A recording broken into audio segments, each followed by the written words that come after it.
এখন যে তেল নেওয়ার জন্য এত বড় লাইনে সবাইকে দাঁড়াতে হচ্ছে, সেজন্য আমরা মনে করতে পারি যে এখনই হয়তো সবচেয়ে খারাপ সময়।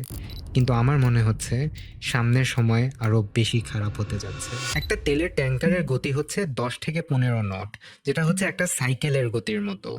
অর্থাৎ কোনো ক্রাইসিস যখন হয়, তখন সেটা হওয়ার 10 থেকে 15 দিন পর সেটার ইফেক্টটা আমাদের দেশে দেখা যায়, কারণ তেলের ট্যাঙ্কার আসতে অনেক টাইম লাগে। তাছাড়া বাংলাদেশের একমাত্র রিফাইনারি ইস্টার্ন রিফাইনারি লিমিটেড তেল না পাওয়ার জন্য প্রায় বন্ধ হওয়ার দ্বারপ্রান্তে চলে আসছে। তাছাড়া আমাদের তেলের 70% ডিমান্ড হচ্ছে ডিজেল তেল, আর সরকার সেই ডিজেল আমদানির অন্যান্য উৎস বের করেছে, যেমন ইন্ডিয়া থেকে এখন সেটা আমদানি করছে, যার কারণে আরো বেশি দামে সরকারকে আমদানি করতে হচ্ছে। আর সরকার এখনো ভর্তুকি দিয়ে যাচ্ছে বলে আমরা তেল অল্প দামে কিনতে পারছি, কিন্তু এটা কতদিন দিতে পারবে সেটার উপর অনেক কিছু ডিপেন্ড করছে। আর ডিজেলের দাম যদি একবার বেড়ে যায়, তাহলে কৃষি পণ্য থেকে শুরু করে সবকিছুর দাম বেড়ে যাবে, যার কারণে অনেক বেশি মুদ্রাস্ফীতি হবে, যার কারণে আগামী 2-3 মাসে আমি কোনো উন্নতির আভাস পাচ্ছি না।